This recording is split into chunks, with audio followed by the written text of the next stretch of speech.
So basically, for the true motion of the system, the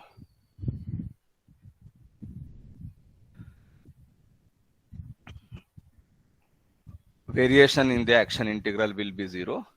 This particular concept, which we took quite a lot of time in constructing this concept, we started this concept from a philosophical viewpoint or conceptual viewpoint. This concept is called Hamilton's principle. Basically, the concept that the action integral will be a minimum, or the action integral will be an extremum. The variation in the action integral will be 0. Once you make this assumption, basically, if you do a little bit of algebra, you are automatically led to a set of equations of motion. What do these equations of motion say? Basically, the content of the equation of motion is like this, that the time derivative of the partial derivative of the Lagrangian with respect to the generalized velocity will be equal to the partial derivative of the Lagrangian with respect to the coordinate. And this particular set of n equations, one such equation for each variable which is there, these are called the Lagrange equations of motion.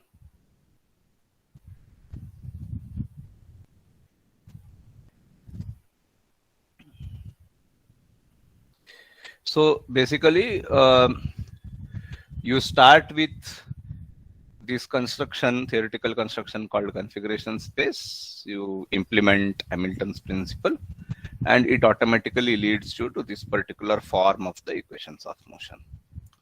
Okay. And the only question which remains is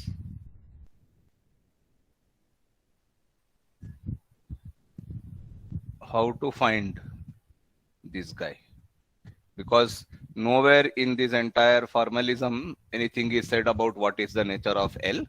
You are just kind of gone with the flow that yes, this path in configuration space which the system takes should have some special property. That is why it is singled out in nature. However, you have no clue about what should be the nature of this L. But with practice and with having a look at some typical problems, we came to the conclusion that a good starting point is to try this prescription, L is equal to T minus V. And this works in many cases. In fact, it works for all non-relativistic systems unless they have some special properties. Like, for example, electromagnetic field does not follow this prescription, Lagrangian for a particle interacting with electromagnetic field. But for most mechanical systems, non-relativistic mechanical systems, this prescription works quite well. We have been using it as a kind of definition. However, it is important to remember that this is just a prescription which happens to work. If it doesn't work for a particular system, then one has to revisit from first principles and try to figure out the Lagrangian. How will you do that?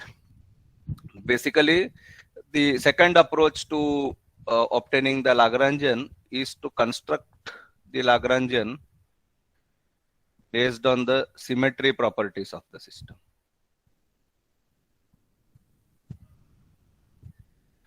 This is the second way of doing it.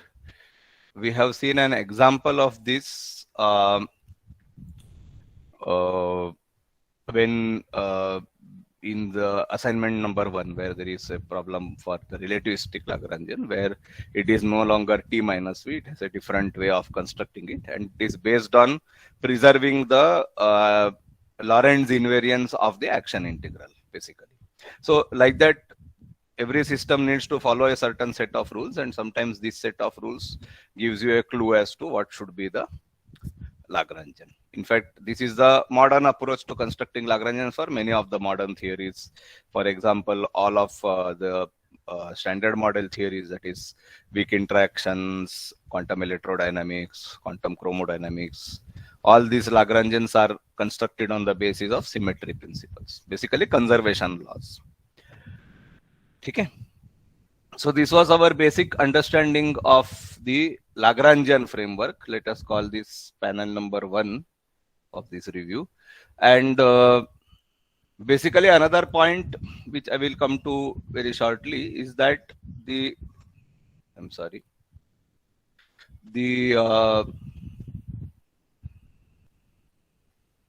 quantity which is in the bracket on the left hand side of the Lagrange equations of motion, dabba L by dabba qk dot, it is called the generalized momentum of the particle associated with the coordinate qk. And the generalized momentum basically is an important quantity. The quantity on the right hand side represents the force, basically the physical force acting on the system. And sometimes in some systems it is necessary to extend this formalism of the Lagrange equations with an additional force term which is not a potential based force. For example, a dissipative force or a constraint force. These kind of things can be incorporated in the Lagrangian framework. We have seen this in detail. Okay. However, we are not going to revisit all those ideas again. Just thought I'll mention it in passing. A second fundamental approach which we took up for looking at mechanical systems is to start with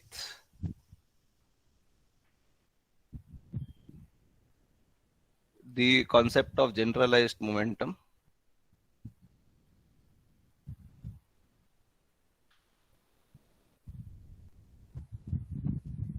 Basically, Pk is dabba L by dabba qk dot, as we just mentioned. Okay. Start with this concept and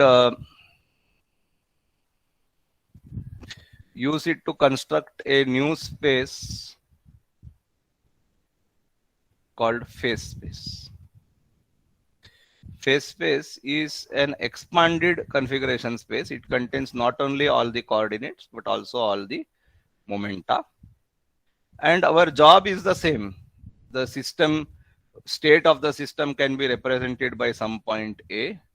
The final state can be represented by some point B. And we are still interested in tracing the motion of the system point from the point A to the point B. We are still interested in the same problem. Only thing is the space is an expanded one. It contains the momenta also as independent variables instead of only the coordinates. Okay. And when we try to implement the action integral, basically for that we need to go through an intermediate stage. We first define a function called h, which is defined in the following manner: summation pk qk dot minus L. This function is called the Hamiltonian of the system, the Hamiltonian function. It is in fact a function purely of the coordinates, the momenta and time. With this, basically you use this in Hamilton's principle.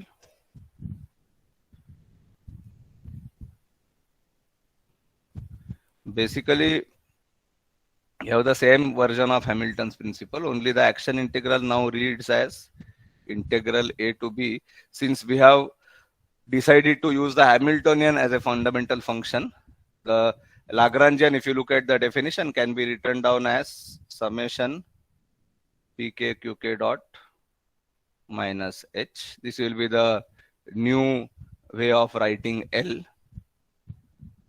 Okay. And of course, you use the crucial point that the variation in S is 0. The reason for insisting on the variation in the action integral to be 0 is that nature chooses one path out of several in configuration space, and there must be something special associated with that path, and this is representing that special property of that path. Okay. So basically, if you take Hamilton's principle in phase space, and you again do the algebra which you need to do, again it leads to a set of equations of motion. This time you get n equations for the coordinates and n equations for the momenta, and together they turn out to be this, like this.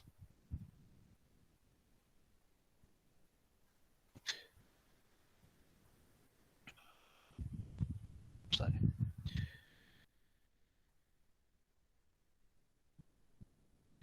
Qk dot turns out to be plus dabba h by dabba pk, and pk dot turns out to be minus dabba h by dabba qk.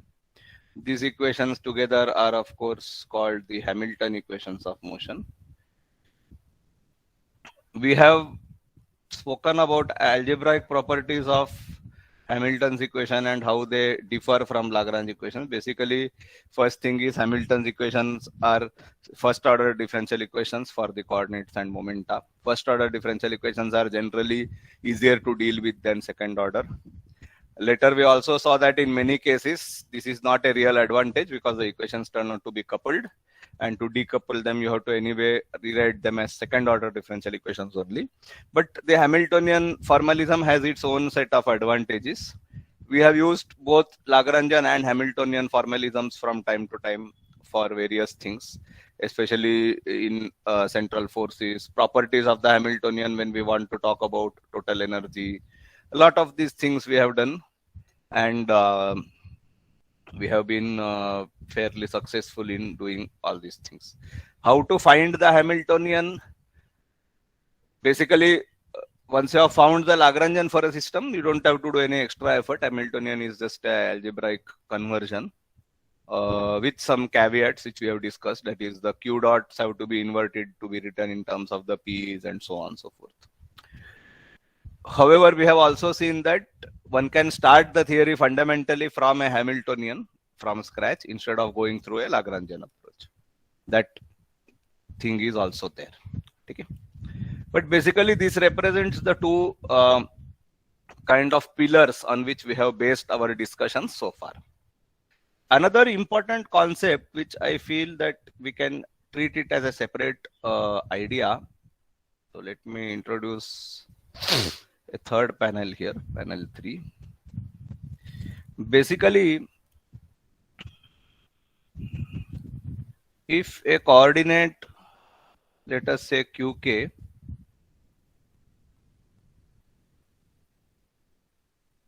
is absent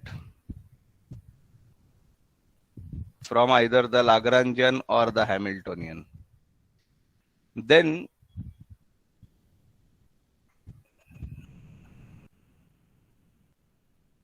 immediately we realize that the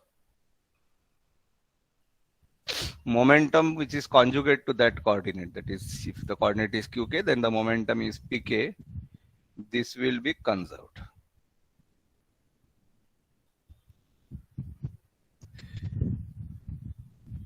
This is a very, very important thing, the study of conservation laws.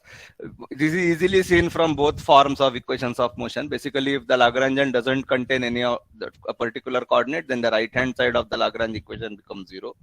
Left hand side is rate of change of momentum. So basically, it tells you rate of change of momentum is 0 or momentum is constant. Similarly, in the Hamilton equations also, the second Hamilton equation basically tells you if the Hamiltonian doesn't contain q, then pk dot is 0. Hence pk is constant. Such a coordinate which is absent is called a cyclic coordinate. And basically, if you can choose your coordinates cleverly, it is always possible to find one or more cyclic coordinates and therefore simplify the problem significantly. We have employed this particular tactic when we were dealing with central force motion, where it was a 6 degrees of freedom problem, two-body central force problem. We first of all found that the center of mass coordinates are cyclic, and hence only 3 dynamically relevant coordinates are there. Then we inferred the conservation of angular momentum to reduce that further to only 2 coordinates. So basically, it is possible to simplify a given problem by cleverly choosing the coordinates, because some of the coordinates will be cyclic and hence corresponding momenta are conserved and the equation of motion are basically trivial. Okay. With these three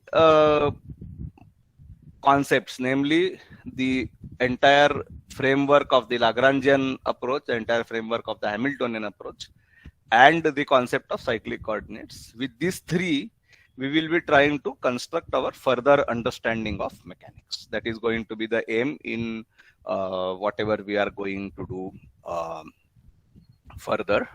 Okay. At this point, is there anything which you wish to ask? Then we can pause for that. Otherwise, we will continue.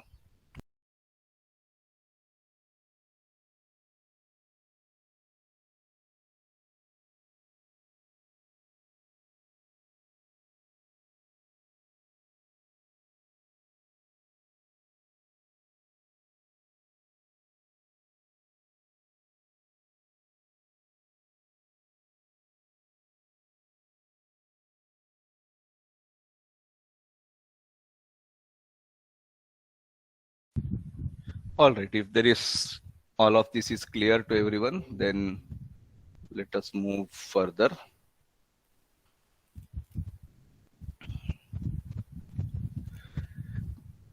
Basically, let us try to now look at the concept of cyclic coordinates a little more closely.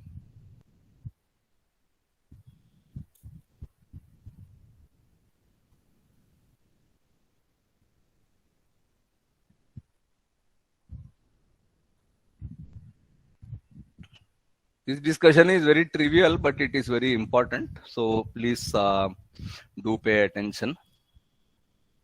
The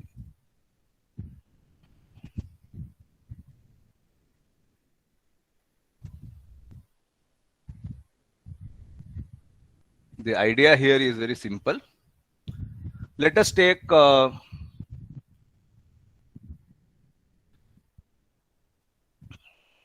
the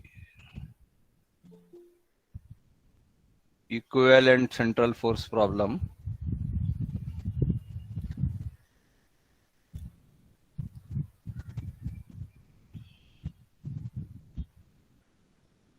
as an example. Basically, we know that in the two-body central force problem, the equivalent one-body problem, basically, it is restricted to one plane. It's planar motion, and hence the Lagrangian can be easily written in the following manner. It will be half mu x dot square plus y dot square minus v, which is a function of square root of x square plus y square. Now, if you examine this Lagrangian,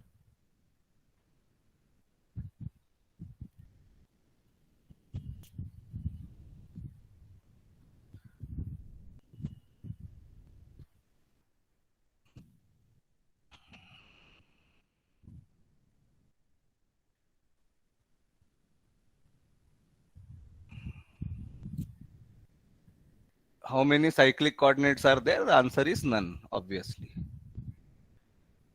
Why? Because when you look at it, the potential energy term contains the x coordinate as well as the y coordinate. So here you end up with the conclusion that there is no cyclic coordinate in this problem.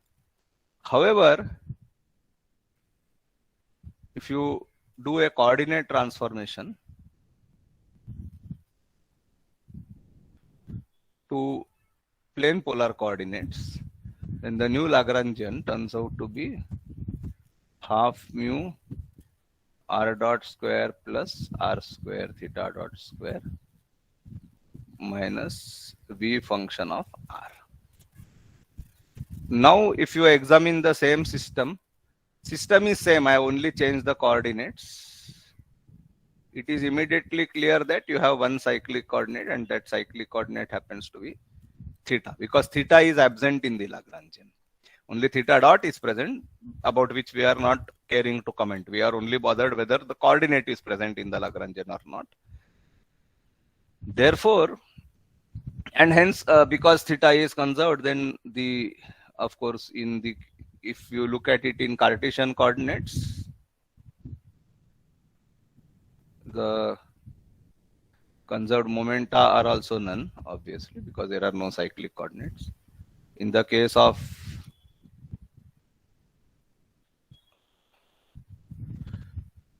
plane polar coordinates, there is one conserved momentum, which is p theta, because theta is absent and therefore p theta is conserved. So this leads us to a very simple understanding that number of conserved momenta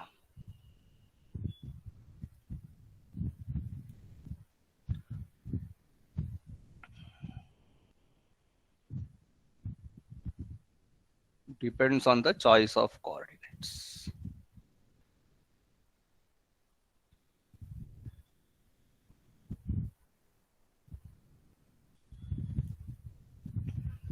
Basically, number of conserved momenta mane, basically it is the same as saying number of cyclic coordinates. So the number of conserved momenta depends on the choice of coordinates. It does not depend on the nature of the problem. It is the same problem in both the cases above. It is a two-body central force, equivalent one-body central force problem.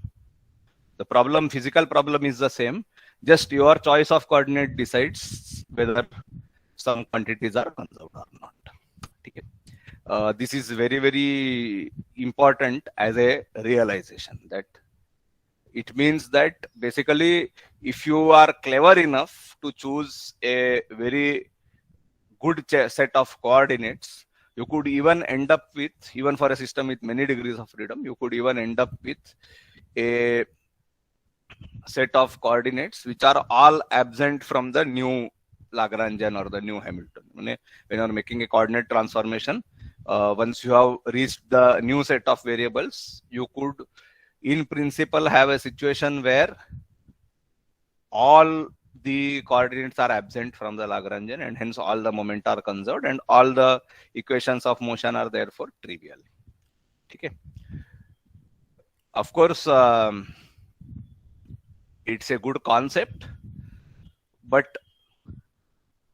then one has to find out how it can be achieved, how to basically figure out this ideal set of coordinates which will basically give you this result.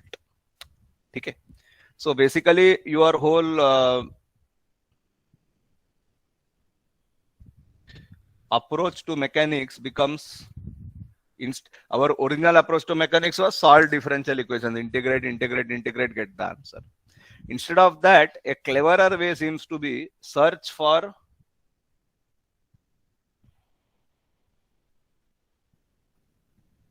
a set of cyclic coordinates. A coordinate set which will describe the system in which the coordinates are all cyclic. And hence, all the equations of motion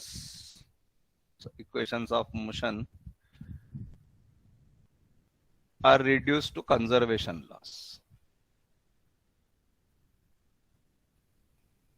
As I said, this is an interesting concept. And what we are going to develop now is a systematic methodology, a systematic approach to basically making this work. That is trying to get a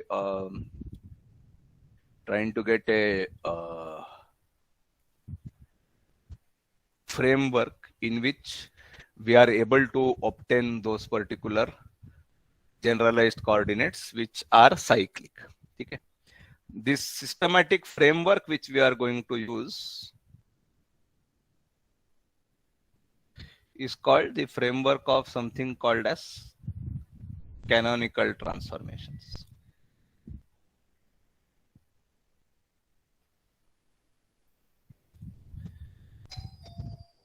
We are not going to go through every detail of what is meant by canonical transformations. We will be those who are interested can read Goldstein, of course, but we will be touching on all the essential features which help us. Okay. A canonical transformation is basically start with a particular set of coordinates and momenta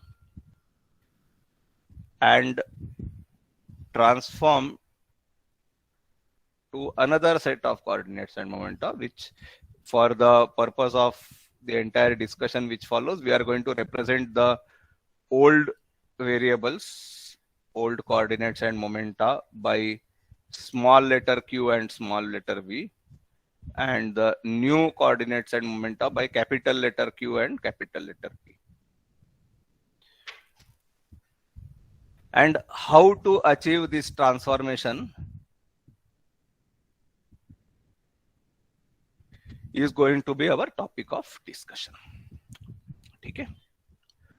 I hope this is conceptually clear to everyone. In case you have some doubt about this, then please ask now. Otherwise, we will continue. Bolo.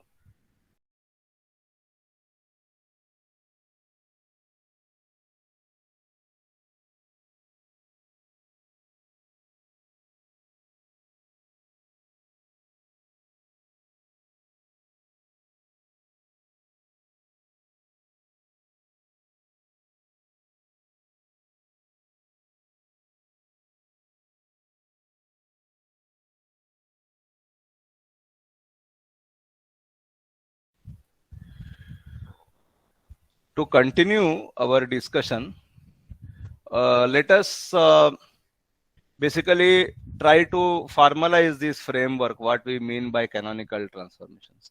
So let us introduce the formal concept of canonical transformations. The amount of formal framework associated with canonical transformations in the Hamiltonian picture, which we are doing right now, is much more elaborate than what we had for the Lagrangian. For the Lagrangian, if you remember, we just said that I can go from a set of coordinates qk to another set of coordinates si, and the new Lagrangian also follows the Lagrange equations of motion the same way as the old Lagrangian did. And there was not much trouble. In the Hamiltonian picture, your number of variables is more. Now you have coordinates and momenta. And there lies the kind of trouble, let us call it. Basically, you have a set of coordinates and momenta, and of course, you have the Hamiltonian itself. Okay? And we want to, through a canonical transformation,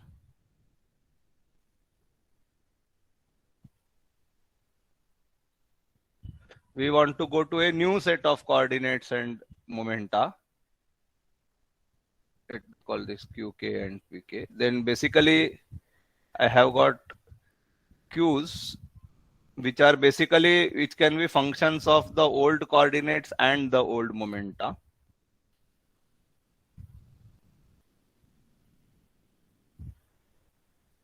And a new Hamiltonian, let me call it k.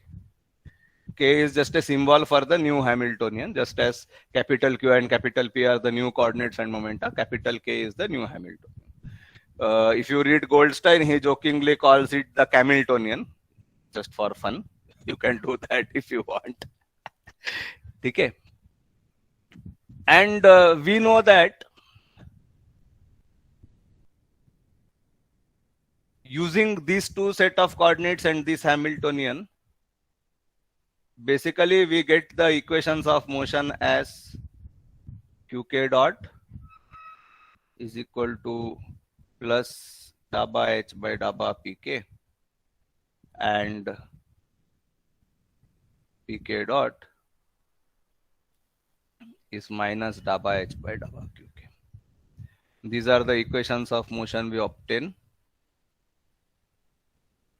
with the old coordinates and old momenta. बराबर है. similarly, if you look at the new coordinates and new momenta, ideally you want that this guy should give you equations of motion which looks like this.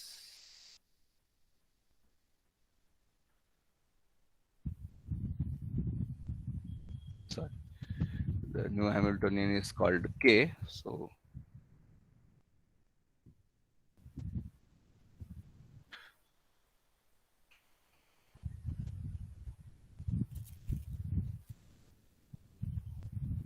now this is very important. A solid line represents something which we have, and the dotted line represents something which we want.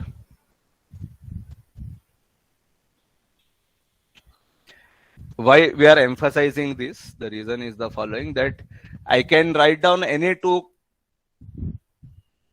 functions which are functions of the coordinates and momenta, but then they will not necessarily obey these equations. That is the crucial point, that we want them to obey these equations. Then we will say that we are in safe ground. With the new coordinates, I will still have the same Hamilton equations of motion. But if this does not happen to be true, then there is no point of making this transformation. So every transformation from one set of variables qk pk to another set of variables capital Qk capital Pk, every such equation need not be a valid transformation which will lead to the same equations of motion. Let me repeat this statement. Every arbitrary transformation from this set of variables to the new set of variables need not necessarily lead to the same form of equations of motion. There will be a special class or special category of transformation in which this dotted line will become a solid line. Okay? Meaning we will get what we want. We want these equations to be satisfied. Right now we are putting them in a dotted line box because we are not sure we are going to get this for any given transformation from small q small p to capital Q capital. So let us try to examine in what manner we have obtained these equations of motion using this set of variables. Obviously the answer is we used Hamilton's principle. And when we input Hamilton's principle into this particular set of coordinates and momenta, then we obtained this particular set of equations of motion. So if the new coordinates and new momenta with the new Hamiltonian have to satisfy these equations of motion, then equally for them also the action integral or the action principle, Hamilton's principle, should be satisfied. The action integral should satisfy Hamilton's principle. Okay. So basically, if the transformation from small q small p to capital Q capital P has to be a valid transformation. By valid, what do we mean? It should lead to the correct equations of motion, namely the new coordinates and new momenta will satisfy the Hamilton's equations with the new Hamiltonian. If we are able to achieve this, then what should be the underlying cause? Underlying cause should be that this new set of variables is also satisfying the action principle. Okay. Therefore, basically, we will get what we want. That is this guy, and this guy.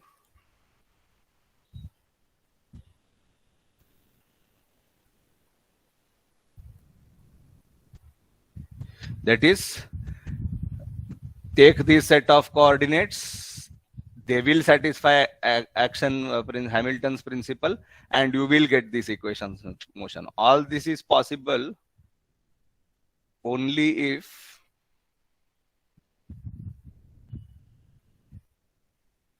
delta S is equal to 0, which means basically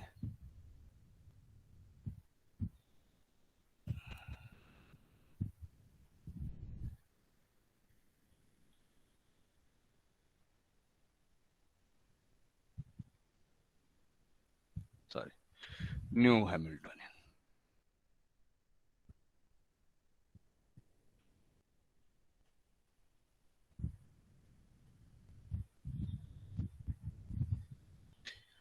Once again, so basically we want this to be true. If this is true, then all those things will come true, that the coordinate transformation will lead to the correct equations of motion, hence this will be a valid transformation, and so on and so forth. We already know that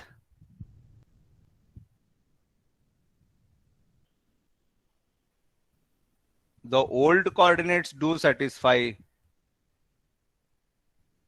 dt.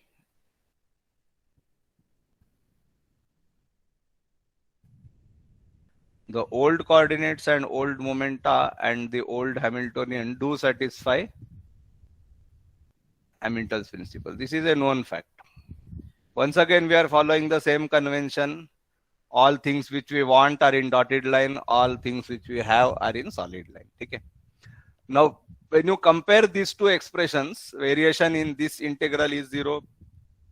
Variation in this integral is 0. What can you comment about the integrands in the two cases? Basically, if the integral is 0, then the integrands will be related to each other, and normally they will differ by only a small quantity. Okay. Or basically, after performing these two integrals, you will have a difference in the arbitrary constant which you add after integration. That's the only difference which can be there. And therefore, basically, our condition which needs to be satisfied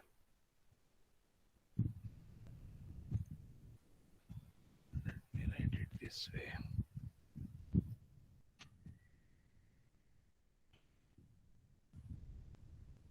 My condition which needs to be satisfied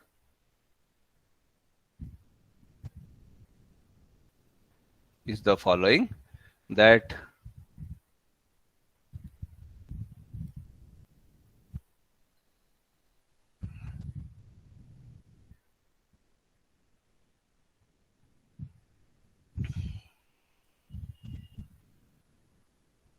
sorry.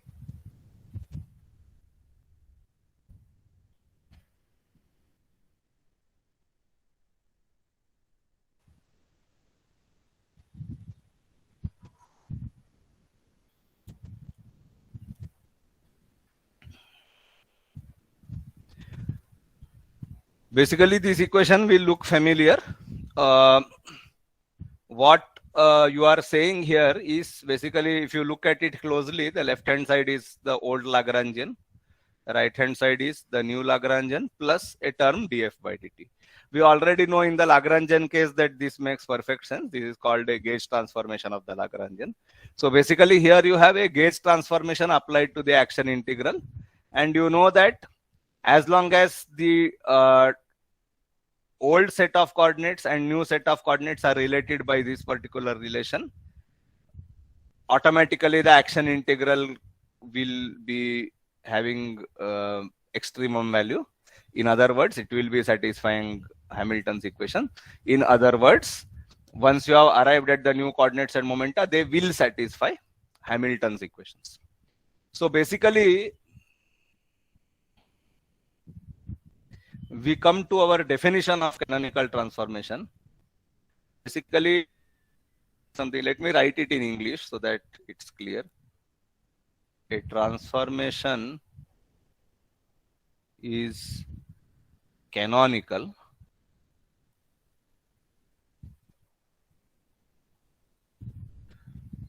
only if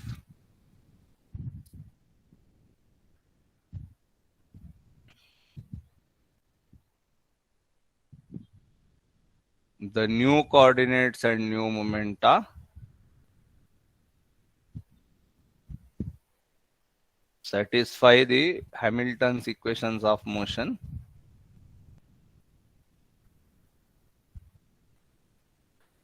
for the new Hamiltonian K.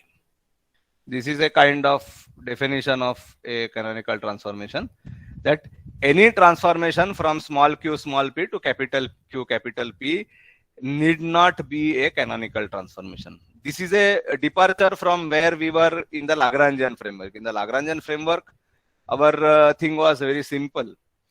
We said that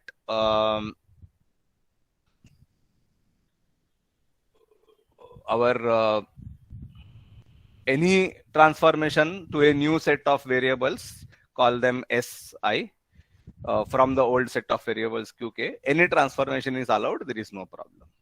When we come to the Hamiltonian case, because the momenta are also involved as variables, we come to the conclusion that not every transformation need to be valid. Rather, one has to be a little careful, and actually only certain transformations will be valid transformations. Valid meaning which will lead to the correct form of the equations of motion in terms of the new coordinates, new momenta, and new Hamiltonian. And the condition for that to happen is basically that the old and new variables should be related by this particular relation. That is the summation of momentum multiplied by velocity minus the Hamiltonian for the old variables equal to same thing for new variables plus an additional term which is total time differential of some function f. Now the only question which we are left with is what is f and what are its properties.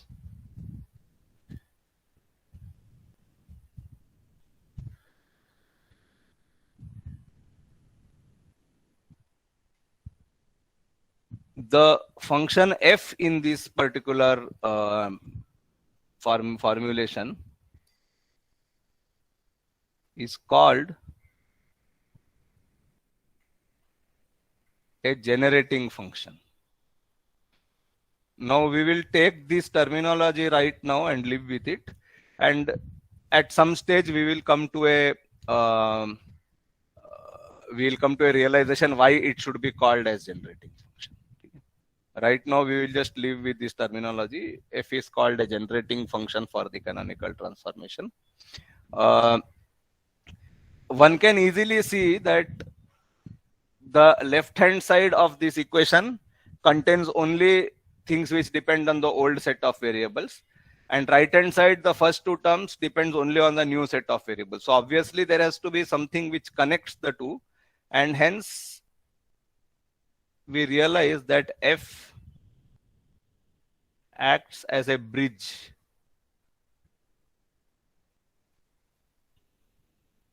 between the old set of variables, call them QP, and the new set of variables. What do we mean when we say it acts as a bridge? Basically, f is a function of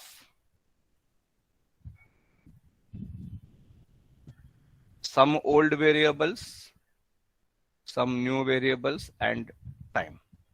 So it could be a function of the old coordinates, the new momenta and time, or old coordinates, old momenta, new momenta and time, or old coordinates, new coordinates and time. There are many possibilities, and we will be exploring these possibilities one by one just now, just to see, just to get a feel for what is the meaning of this f. Okay, but right now this is our guess regarding the properties of the generating function f. Okay, that it is a bridge between Q and P. That is obvious from the equation, because left hand side and right hand side otherwise would be completely unrelated. And since it is a bridge, it should be a function of both old variables and new, means some old and some new. It will be a mixture. Okay. Again, at this point, I would like to take a pause, and I hope all of this is clear. If not, then please ask.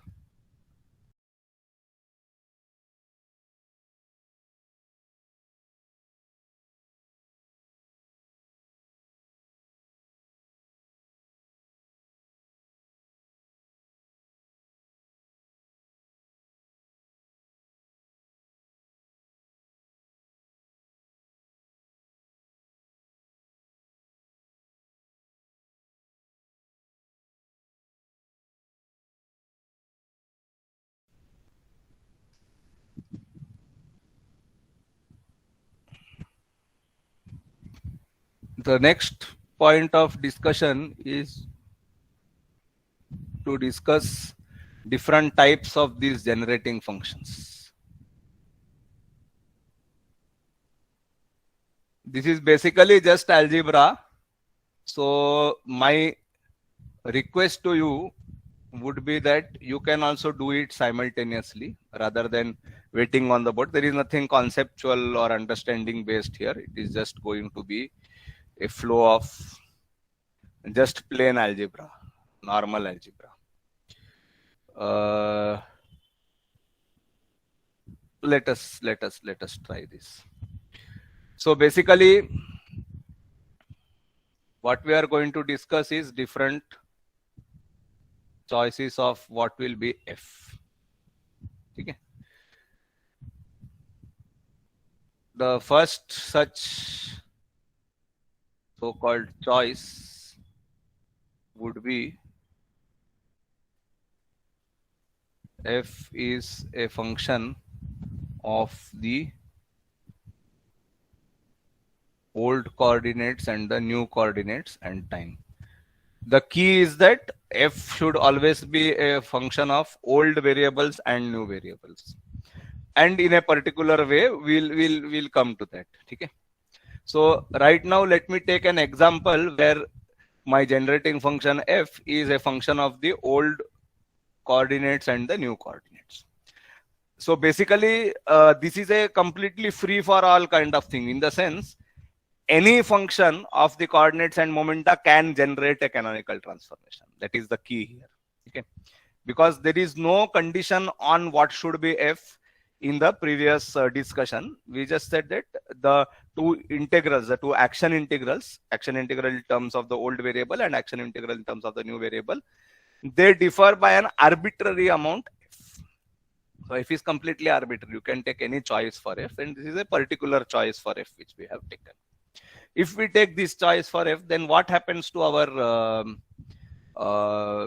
comparison between the action integrands?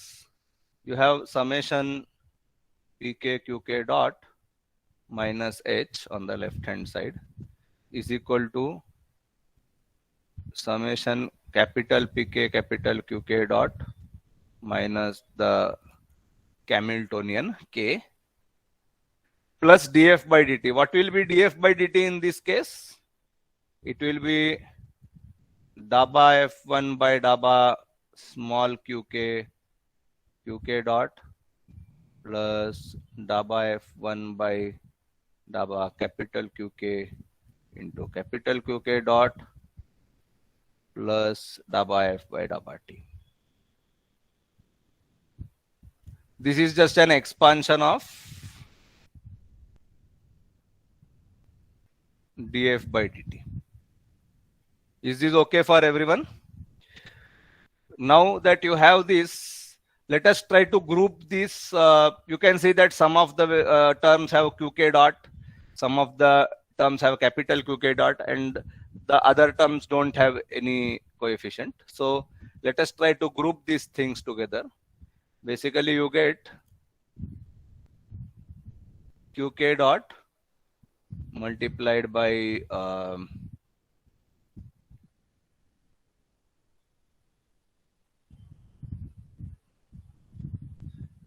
let us say summation qk dot multiplied by pk minus daba f1 by daba qk plus capital qk dot multiplied by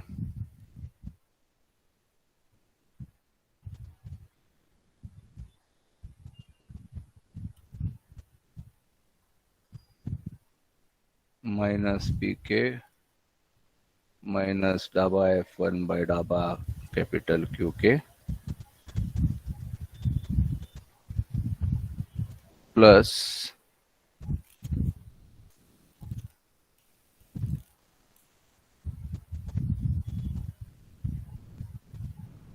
k minus h minus daba f1 by daba t. All this together is 0. But you have got three groups of terms which have nothing to do with each other as such, because the K's and the H's don't depend on QK dot or capital QK dot. They only depend on QK and PK. And this term depends only on QK dot. This depends only on capital QK dot.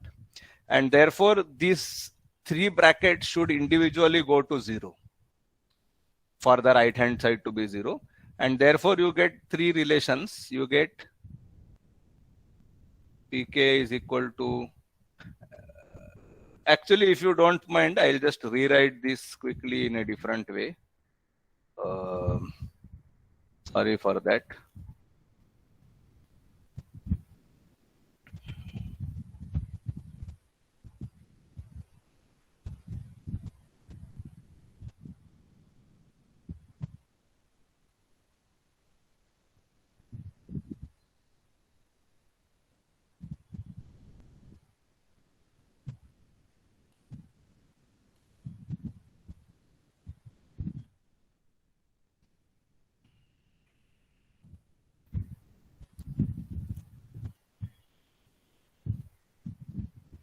Basically,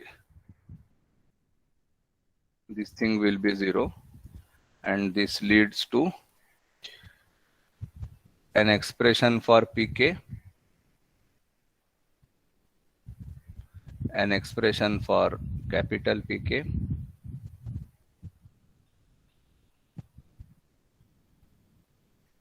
and an expression for K.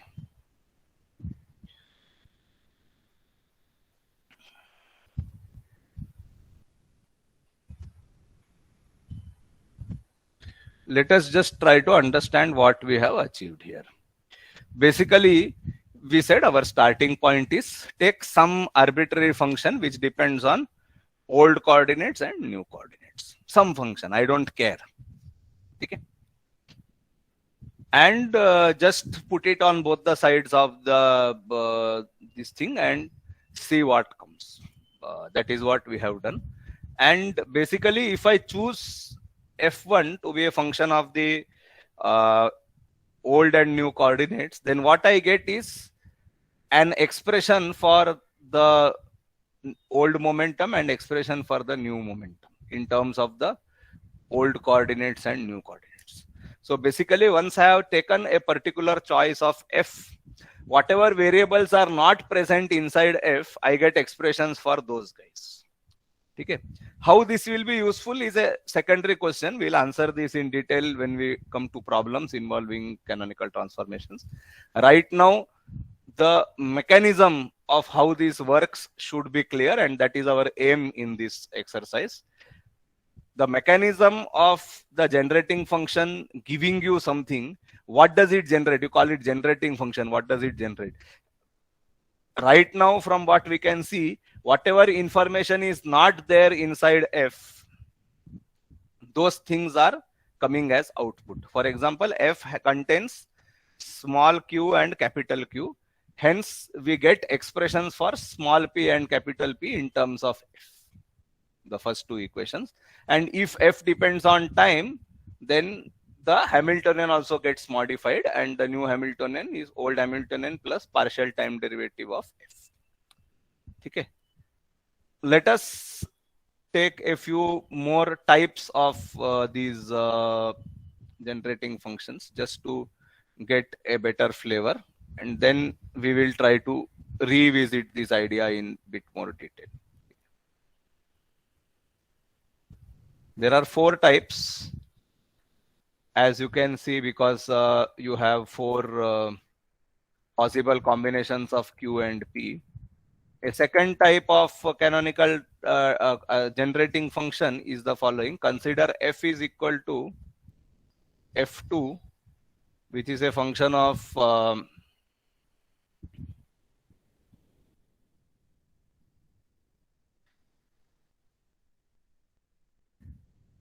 small q, capital P, and time. And let me just add here an additional term which is like this. The reason for this additional term is to simplify the algebra. We will not worry about it. So this is the f which we are talking about, but as we will see, all the outcome will come only in terms of f2, which is the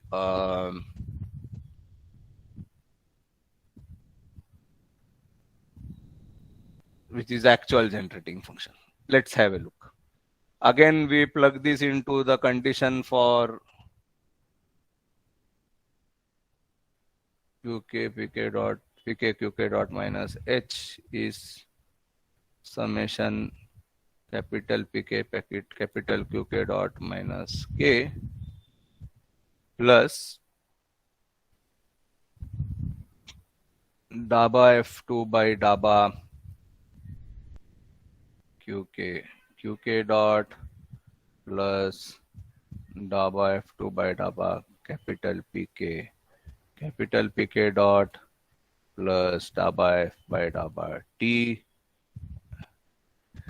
plus you have time derivative of this term also, which is minus summation over k qk dot pk plus qk pk dot. I hope all that catches. If you compare your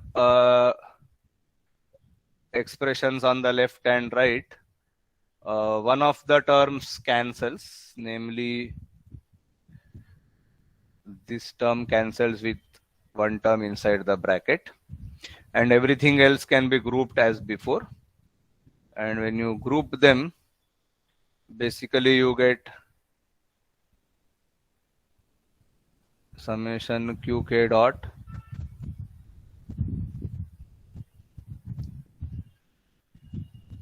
pk minus daba f2 by daba qk plus summation capital Pk dot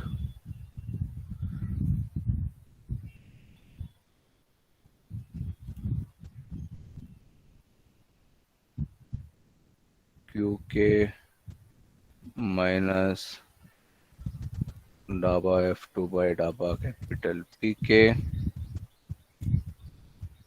plus the same one k minus h minus daba f2 by daba t. This whole thing is equal to 0. Then this leads you to, now before seeing what it leads to, we know that the function already contains old coordinates and new momenta.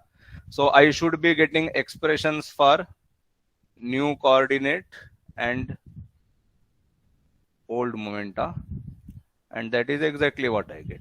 The new coordinate turns out to be daba f by daba new momentum.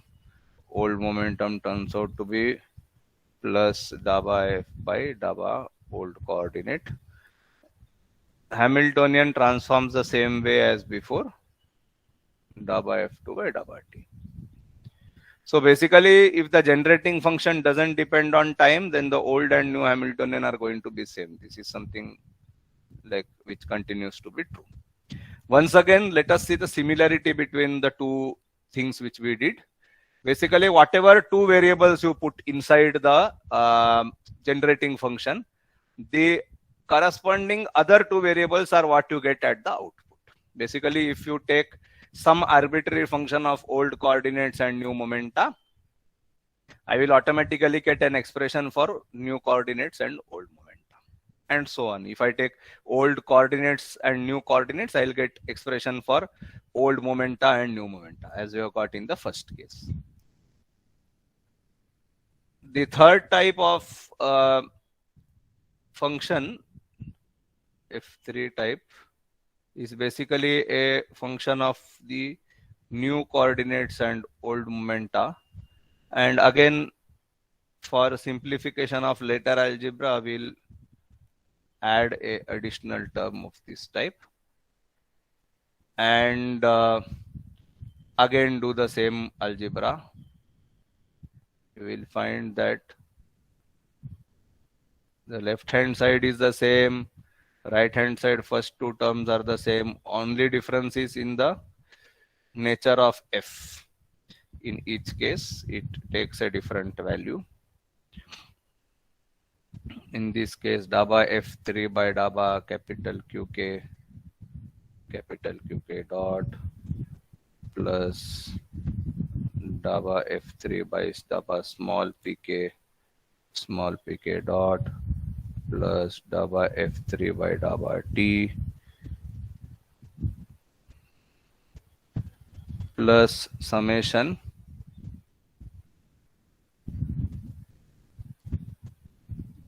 qk dot pk plus qk pk dot.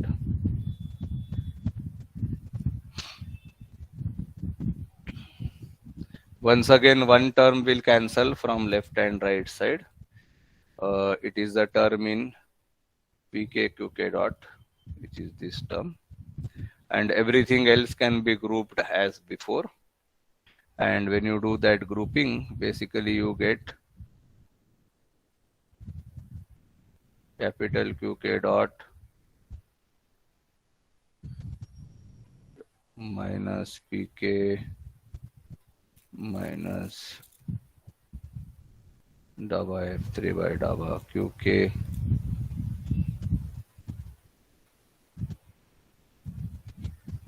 summation over K, of course.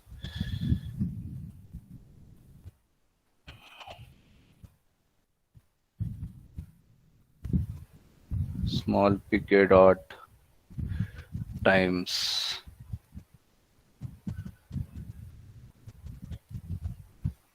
minus qk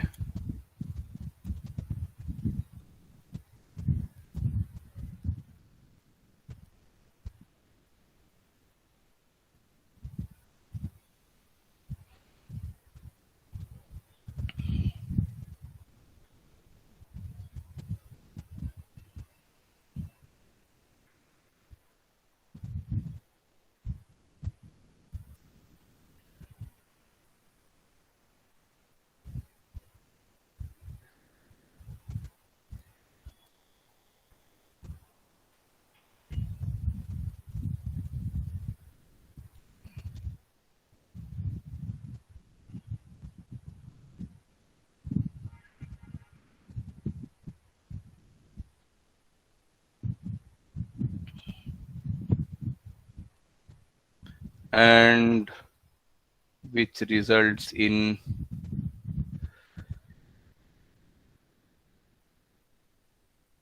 expressions for whatever is not there in the generating function, namely the old coordinate and new momentum. The old coordinate turns out to be minus daba F3 by daba pk. The new momentum turns out to be minus daba F3 by daba capital QK. And the new Hamilton turns out to be old Hamiltonian plus, as it has been doing for the last few turns. Nothing special. Again, same thing. The function is an arbitrary function of two of the variables. It provides expressions for the remaining two. And so on. Fourth case, let me just state it and leave it. Let us not spend time on this. But the fourth type of generating function is a function of the new coordinates and the new momenta. Sir Yes. Third में ना sir T का function लिखा नहीं क्या bracket में? कहाँ T का function नहीं लिखा है? f is equal to f3 in bracket capital QK small Yes. pk. Thank you. If it is not a function of t, there will be no change in the Hamiltonian. Thank you.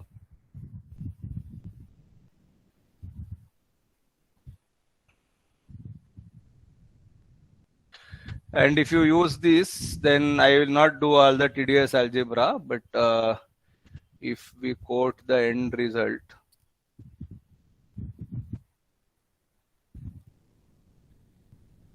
you end up getting the following result.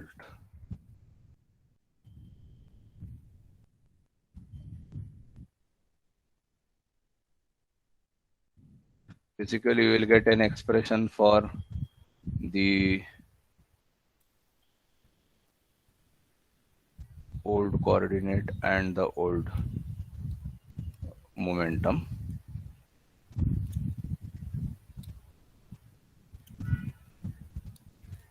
No, it has to be one mu and one old. Na? So this is small p and capital P. And you will get expressions for small q and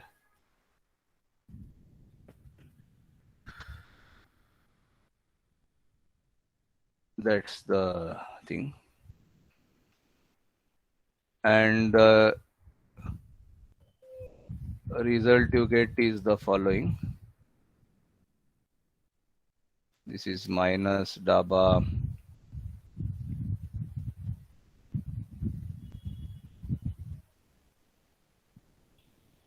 uk is plus daba f4 by daba capital pk, and the new Hamiltonian is same as the old Hamiltonian plus partial time derivative of f as usual. Algebra homework. You can do it at home.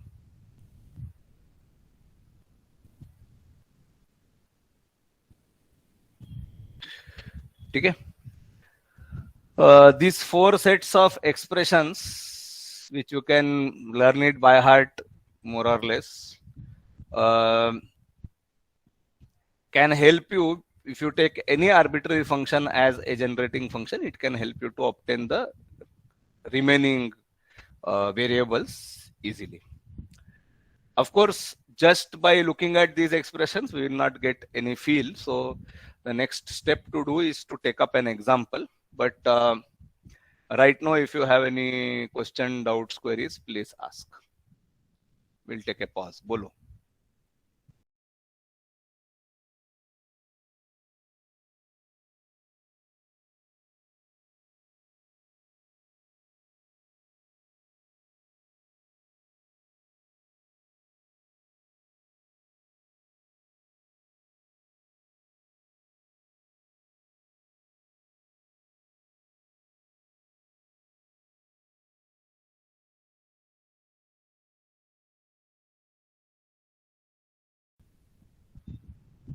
Let us take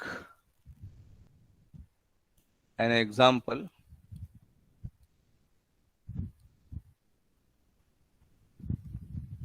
Let us take a one-dimensional simple harmonic oscillator. Basically, you know the system. It's a mass attached to a rigid support through a spring. If there is an equilibrium position, displacement from the equilibrium position is called x. Let me call it as q. And the spring constant is k and the mass is m. We know this system. What is the Hamiltonian for this system? Anyone?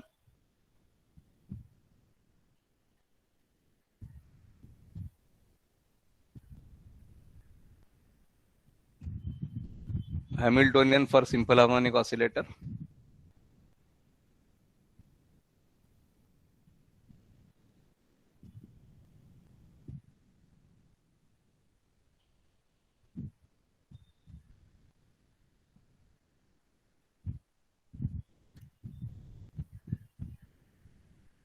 Hello, sir. Yes. Sir, it's p square by 2m plus half kx square. Very good. Thank you so much. P square by 2m plus half k. Let me call that variable as q, because just to illustrate our point better. Okay. So p square by 2m plus half k q square. Now we want to solve this problem without actually writing down the equation of motion, because we have solved this by writing down equation of motion. Basically you get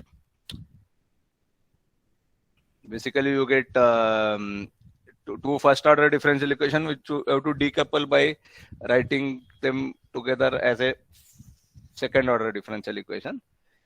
You get x double dot minus omega, or x double dot plus omega square x is equal to 0, and then you solve. That is okay. We know that.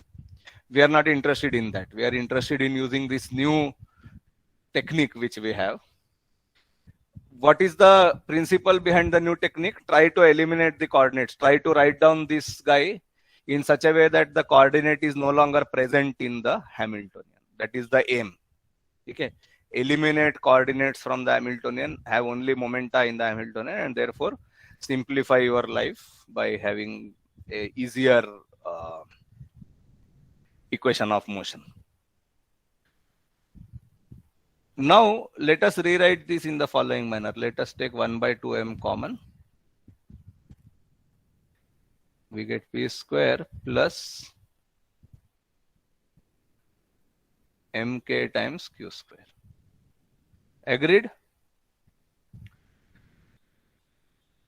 So forget the mk for the time being. Then what does this look like?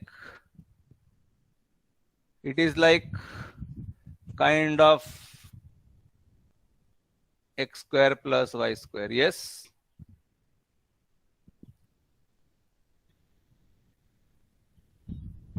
Yes, sir. What quantity do we know which is having x square plus y square is equal to constant?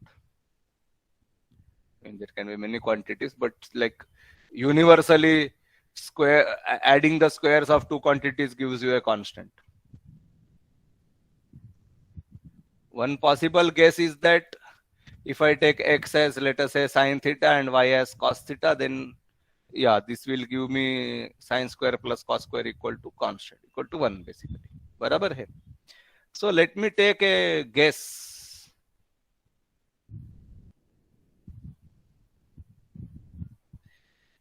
Not guess exactly. I mean, let us put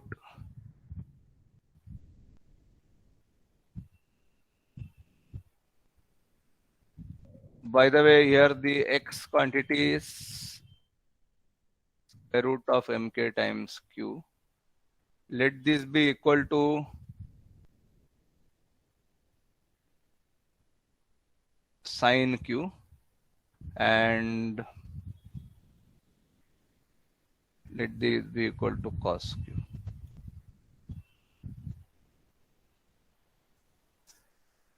Is this okay?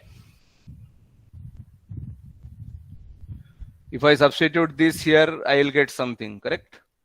But just because let there be a possibility for me to change things around a little bit, let me also add some arbitrary function of the generalized coordinate capital P. So I am going to make this kind of assumption, and this will lead me to a new Hamiltonian, which will be what? 1 by 2m into f of p the whole square multiplied by sine square q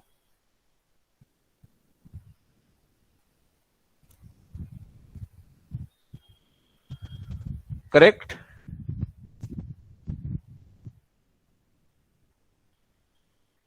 And this is just 1. So what have I achieved? The new Hamiltonian is only a function of the momentum, no longer a function of the coordinates. Is this what I wanted to achieve? Yes, no? Yes, sir. But now we have no clue what is small f, what kind of function it is. So looks like we are a little bit stuck, but not for long. Let us see how to get out of this problem. From the definition of capital Q and capital P, let me try to eliminate f of p. That I can do by dividing the two. So I will get basically P by Q, or P by square root of mk times Q, let us say, is equal to what? Cos Q upon sin Q. F of P will cancel, which means basically P is equal to square root of mk times Q times cot of capital Q. Correct?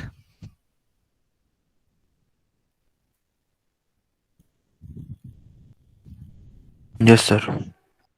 Now, let me try to look for a generating function which will generate this particular transformation.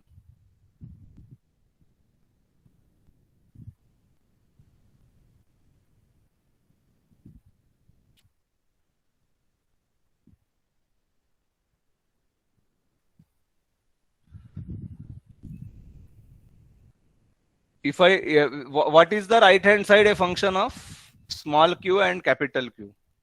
So let me try to basically, let me assume that this particular transformation was generated by a generating function, which is basically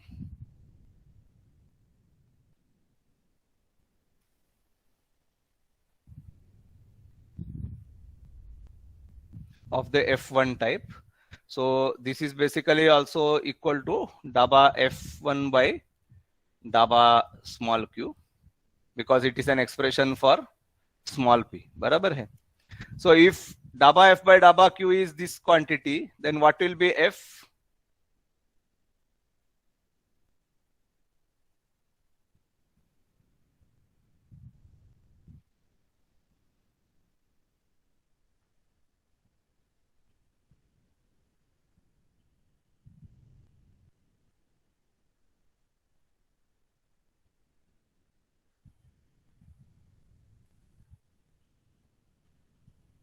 Is this correct? I have just integrated both the sides with respect to q, that's all. Yes, sir. So basically we are saying that if there was a function capital F1 which is equal to square root of mk by 2 times q square times cot q, then if I had used that function to generate this transformation from small p small q to capital P capital Q, then this will give me the correct expression for at least small p, okay, in terms of the other quantities. Now, what is the other half of the F1 type function? What is the other information you get from an F1 type function? You also get an expression for capital P. What is that? Minus daba F1 by daba small q. You can check. Go back and check your notes. बराबर है?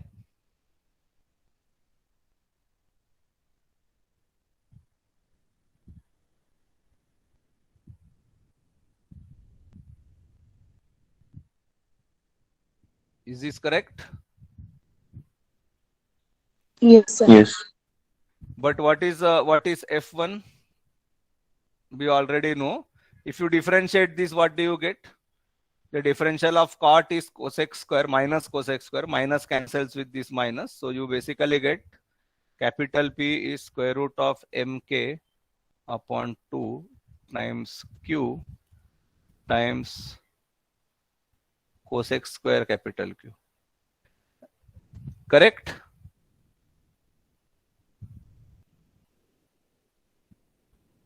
Yes, no?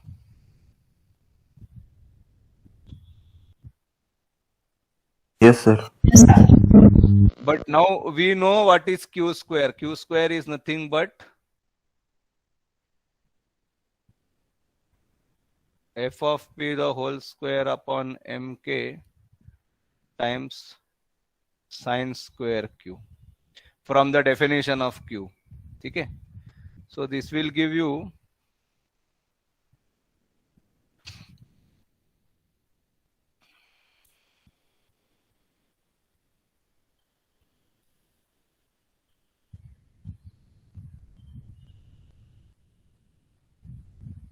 which is nothing but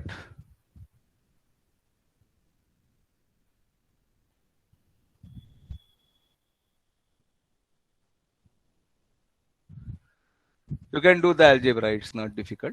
So basically it tells you that capital P is basically some constant square root of m by k times the new Hamiltonian. Okay, or the new Hamiltonian is nothing but just capital P times square root of k by m. Okay, basically the new Hamiltonian is what? Square root of k by m times capital P. Is this okay? Sir, q square equals to f of p. कहाँ से आया वो f of p square? Definition of q, na? Definition of this guy. Okay.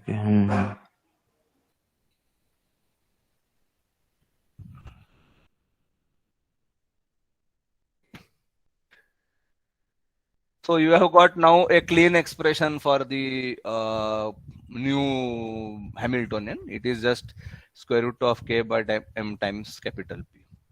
So now you can plug this into the equation of motion. What is capital Q dot? Is dabba k by dabba capital P, which just turns out to be square root of k by m. बराबर है? And square root of k by m, basically let us start calling this guy omega. We know this, so let us not beat around the bush. So this means that q dot is equal to omega, and therefore q is, let us say, omega t plus delta. Delta is a constant of integration, omega is the constant which is already there, and this will be the integration. बराबर है? Correct?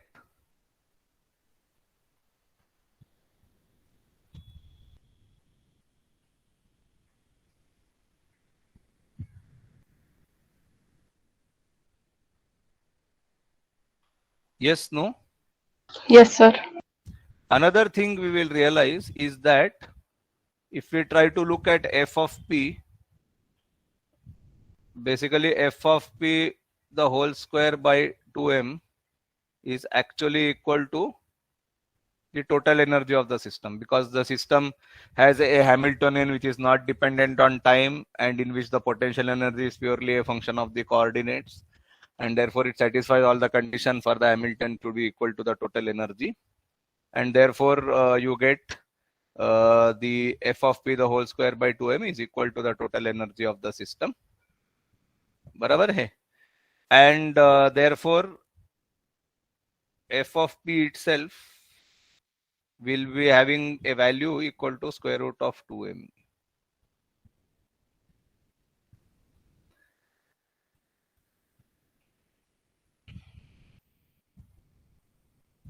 With this information, we are in a position now to write down the expression for capital small q. Small q will be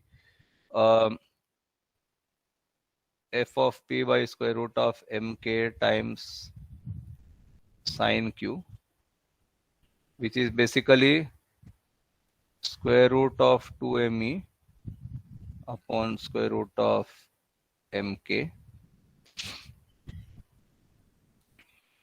sine of omega t plus delta.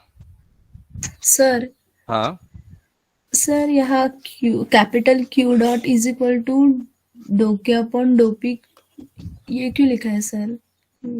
that is the Hamilton equation of motion na, for the new set of variables. Okay, Hamilton's sir. equations of motion, q dot is dabba k by dabba p, p dot is minus dabba k by dabba q. K is the new Hamiltonian, capital Q is the new coordinate, capital P is the new momentum. Yes, sir. Okay. And since f, if you look at f1, the function, since it is basically a purely a function of coordinate and old coordinate and new coordinate, therefore it is a valid function to generate a canonical transformation. So this transformation will be canonical, and therefore the new variables will satisfy Hamilton's equation. That is the like chain of logic if you are interested. Okay. If you look at this particular expression, you root m will actually cancel, but it is a good idea to multiply and divide by m, so that you can basically write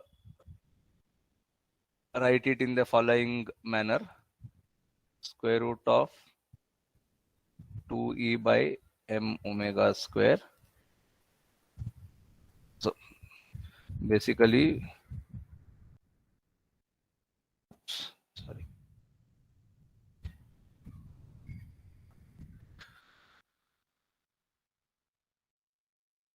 q is equal to square root of 2e by m omega square sine of omega t plus delta. So basically you have got an amplitude term. Of course, you have got the frequency,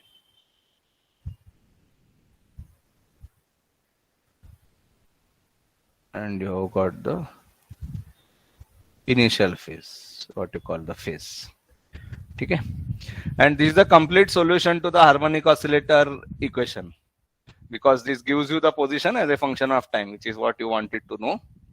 And just for completeness sake, if you are liking to have the momentum also, the momentum will be same square root of 2me.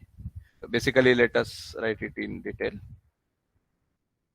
Is f of p times cosine of q, which turns out to be square root of 2me times cosine of omega t plus delta. So you have got the coordinate and the momentum as a function of time, which is what you aim for. In addition, you get an expression for the amplitude, which depends on the total energy of the system, something which you never manage to determine as a constant of integration. You say it depends on initial conditions and so on. Here it clearly gives you the amplitude in terms of the total energy of the system. So actually you got a good benefit from this particular integration, this particular solution. Let me try to outline what happened here so that we are all on the same page. First thing you will notice, what did we do? What we did is we tried to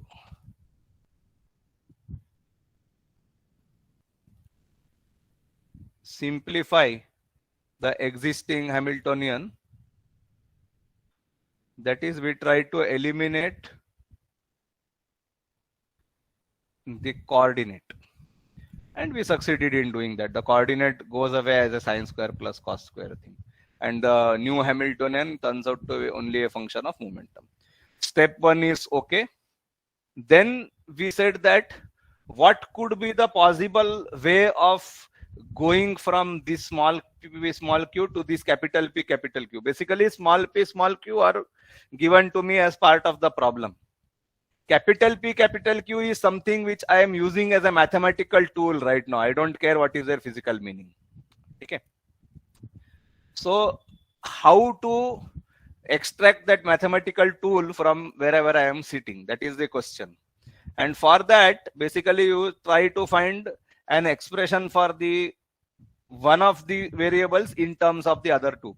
I can easily solve this whole problem the other way around by using a type 2 generating function, taking q on the right hand side, taking p on the left hand side. I will get q is equal to p by square root of mk times tan q, and I can still solve this problem. I'll get the same result. But right now we tried to do p in terms of q and capital Q, which tells us that let us try to hunt for a generating function of type f1, because that is the type of generating function which is dependent on small q and capital Q.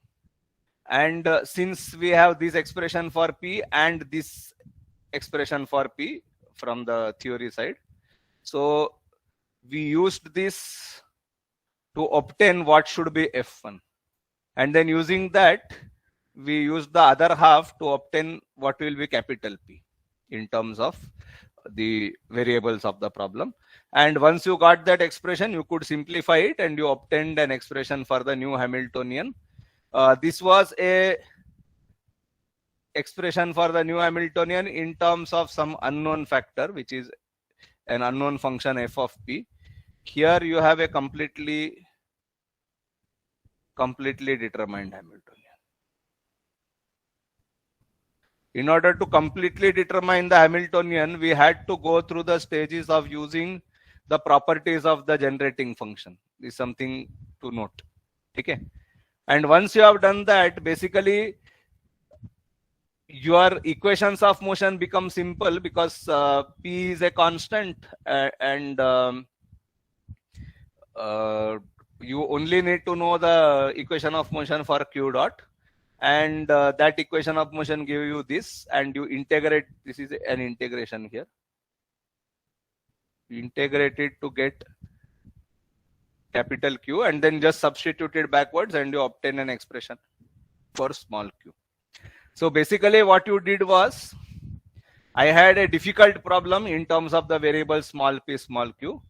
I mathematically translated this in terms of a new set of variables, capital P, capital Q. In terms of these new variables, the problem became very simple. I solved it. And then I just back substituted for small p, small q in terms of capital P, capital Q. And this last expression should be the expression for small p, not capital P. My mistake. So the expression for small p gives you this. Okay. Any doubt, question, query, please ask. Bolo.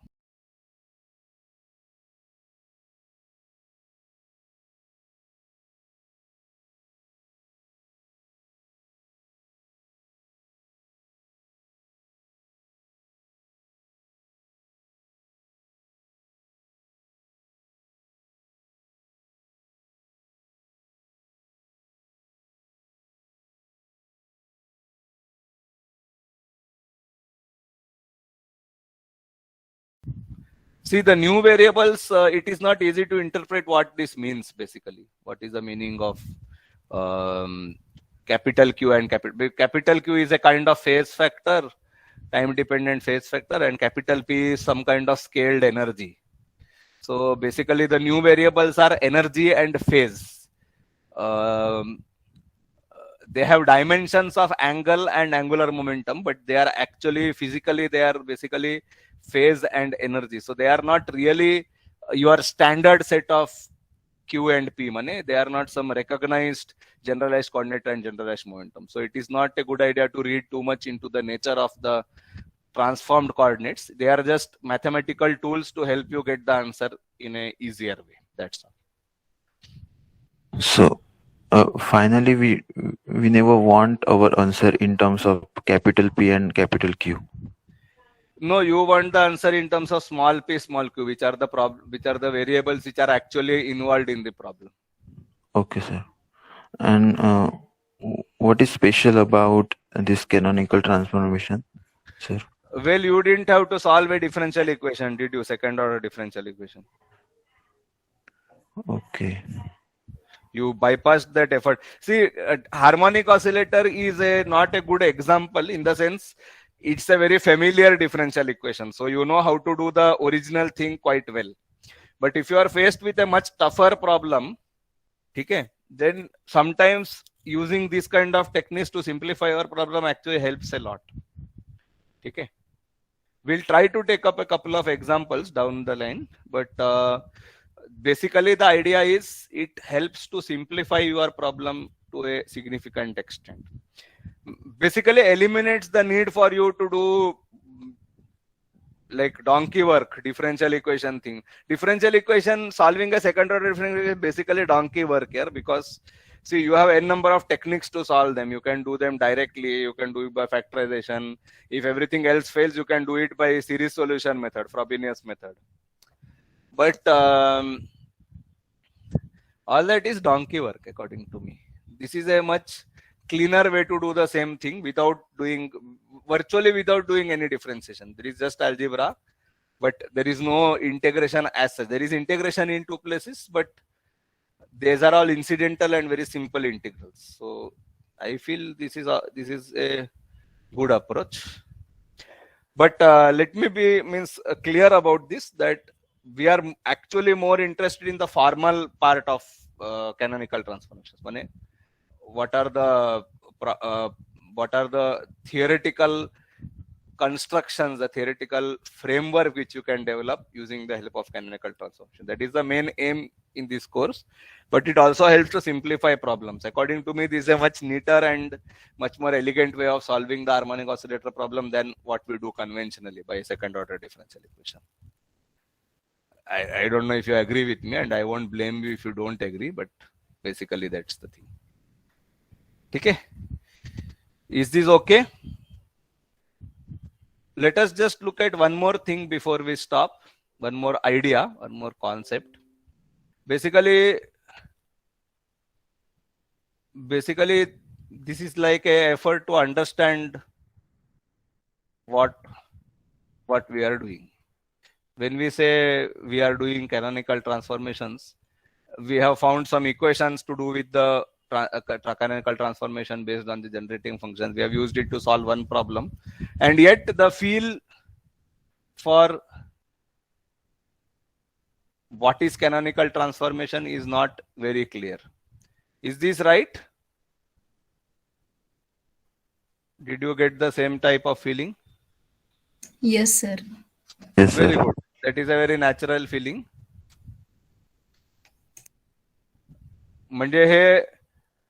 It is like listening to someone talk in Chinese,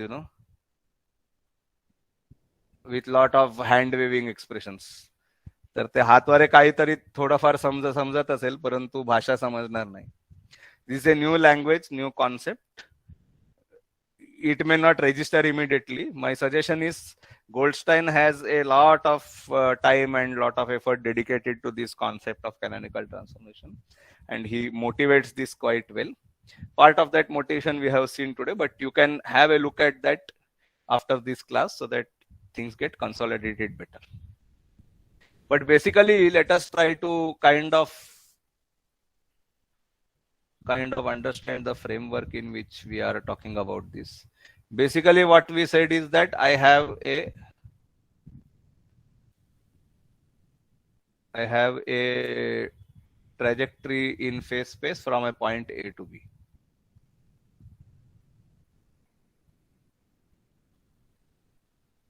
And this is the trajectory in phase space, let us say. And when we apply a canonical transformation to this system to go to a new set of coordinates, the aim of this transformation is somewhat pictorially can be depicted in this fashion. Basically,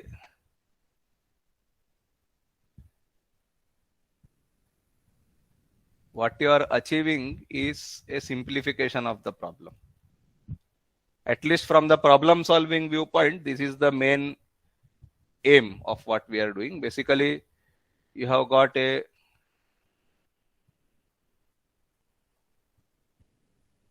very complex type of motion in the original phase space. You have got a relatively much simpler motion in the transformed phase space. This is not supposed to depict any particular system. This is supposed to depict just the concept.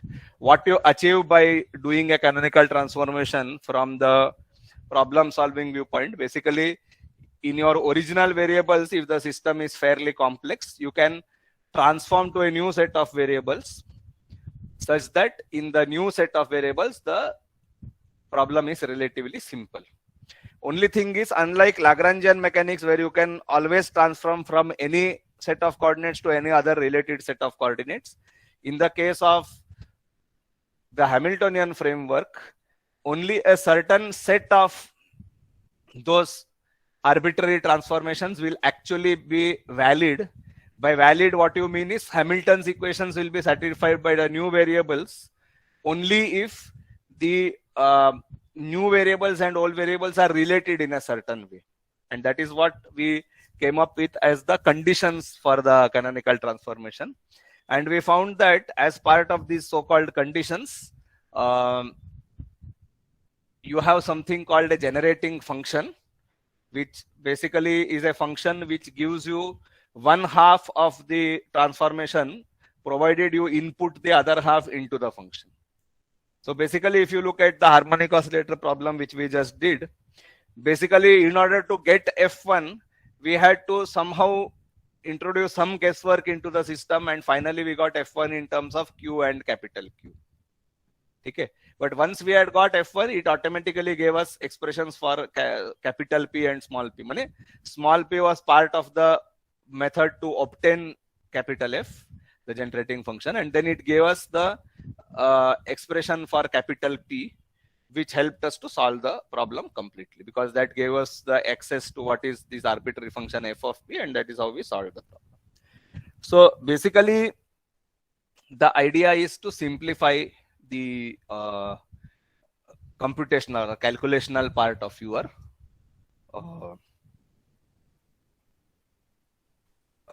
problem. Okay. This whole approach, what we have described here, is often described as the passive viewpoint of canonical transformation. This word is a bit out of context right here, and it may not make perfect sense, but we can remember it as a name. Basically, the idea is that I am transforming from one space to another space. Okay. However, this is not the only way of understanding a canonical transformation. In the problem which we just solved, basically you took the capital Q and capital P in such a way that they are mathematically much more easier to handle. That is not the only motivation necessarily. Sometimes, basically, we are also interested in transformations. Here you had a transformation of the type, the old coordinates and momenta are completely transformed to the new coordinates and momenta. But sometimes you are interested in a type of phenomena where basically the new coordinates and momenta are basically some changed versions of the old coordinates. You change them by small amounts. For example, you have a harmonic oscillator, but the center of the motion is not about the origin. Then you shift the origin. Those kind of things are examples. There are several others also. So basically, both capital P and small p are the same type of quantity. Capital Q and small q are the same type of quantity. It is just a change. So basically, what you have done is you take the point A. Let me call this A prime B prime in the transformed frame. And basically, I try to find out how this goes from, how does the system point evolve as you change small q small p to capital Q capital P. This is another completely different view of a canonical transformation. This viewpoint is called a active viewpoint of canonical transformation. What is the difference between the passive and active viewpoint? Basically,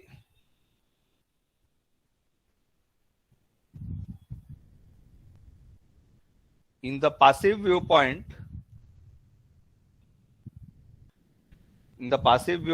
basically what you have is a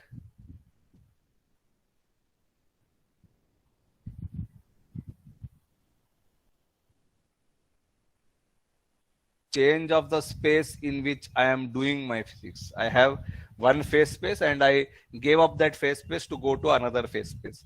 In this context, you can probably correlate this with Fourier transform or Laplace transform, where you go from one space to a completely different space in order to help you solve the problem better. Okay. On the other hand, in the active viewpoint, basically the canonical transformation is not so much a change of the space itself, but rather it is a change of the state of the system. Okay. So instead of going to a new space, basically I am in the same space but going to a new state. Okay. This can be related not directly but indirectly to the so-called Heisenberg and Schrödinger pictures in quantum mechanics. In quantum mechanics, basically the Heisenberg picture involves the evolution of the operator while keeping the same wave function or the same set of wave functions. Whereas the Schrödinger picture talks about the evolution of the wave function while retaining the operator as the same. So in that context, the Heisenberg picture is like a kind of passive picture, and the Schrödinger picture is like an active picture, where the wave function changes in the same Hilbert space. Whereas in the case of the Heisenberg picture, the operator evolves and the dynamical variables of the system actually change.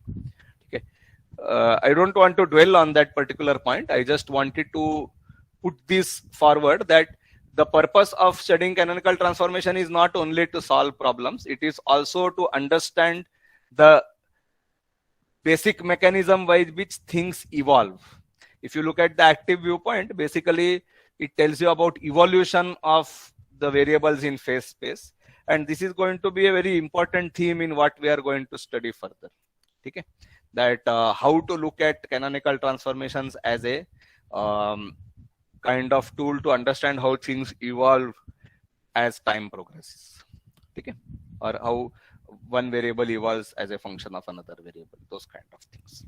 So these are two ways of looking at canonical transformations. Sometimes both viewpoints may be applicable in a given problem. Sometimes only the passive viewpoint makes sense. For example, the problem we just solved, harmonic oscillator, the passive viewpoint makes sense. Active viewpoint doesn't make sense because capital P and small p are two different types of quantities. So obviously it is not in the same space you are talking about. There are other problems which we'll come across where the active viewpoint makes much more sense than the passive viewpoint. Means considering the canonical transformation as a change in the state of the system in the same phase space makes more sense. Okay. With these few thoughts, I will leave you today, so that you can ponder a little more about these things.